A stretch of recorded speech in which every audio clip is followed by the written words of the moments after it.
Right now, we are going to look into string interpolation, which, of course, is something that we can also refer to as string literals, or we can say F string, and it's basically added in Python 3.6, and it's a new string formatting approach that we call formatted string literals, or F strings, or string interpolation, as I already mentioned. And this new way of formatting strings allows us to use embedded Python expressions inside string constants.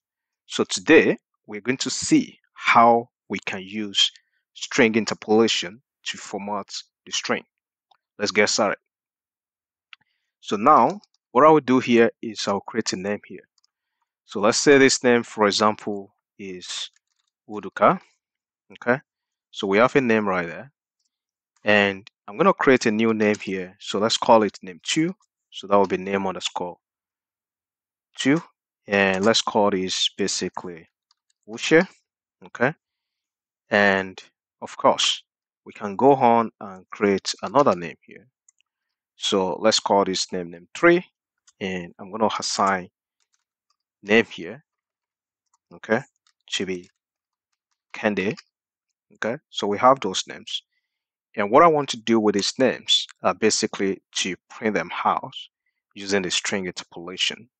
So right now, I'm going to print using the string interpolation. So I call this print function, and with that, I'll do f here. Notice the usage of my f. Okay, I'll remove that f for you to see what's going to happen to my string here.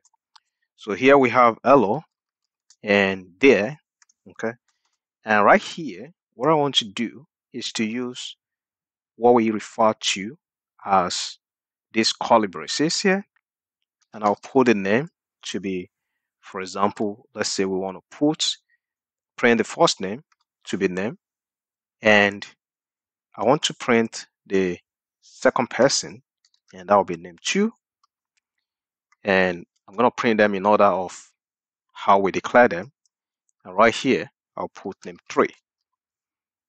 Okay, so basically we have this being active because we use the f right here. So if we remove that f, you can see that we don't have an access to those variables. They are all green right now. And if we print anything from here, basically we won't get the correct result, as you can see. So it's printing back what we passed directly. But that's not what we want. We want to use string interpolation. And this f is one of the reasons why we can call this f string. So we use an f in front of the string, and due to that you can see that the variables are active now and the colors changed.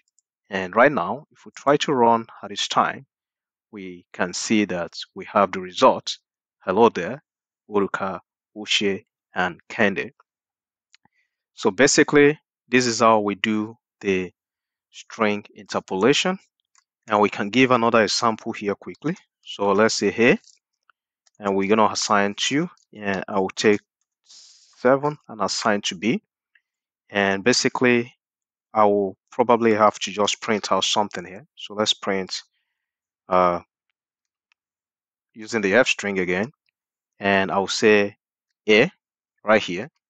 Of course that needs to go into the curly braces, and right now I'm gonna say, let's say plus, and let's put the b right here, and basically we can say after that, let's raise that to the power of 2. For instance, I'll say raised to power of 2. Then we're gonna get a result. So that was his, whatever the result is gonna be, is going to be here. So I'll do a right here, and let's do plus and b right here. And then after that, we're gonna do the raised to the power right here and 2. And that's it. So whatever the result is, we're gonna get that out in the terminal. So let's run that and find out. So right here we can see we have the result coming out, and we can see that everything is being printed according to what we want. So this is an example of a string interpolation, and I hope you will be able to use it in order to print out whenever you want to print.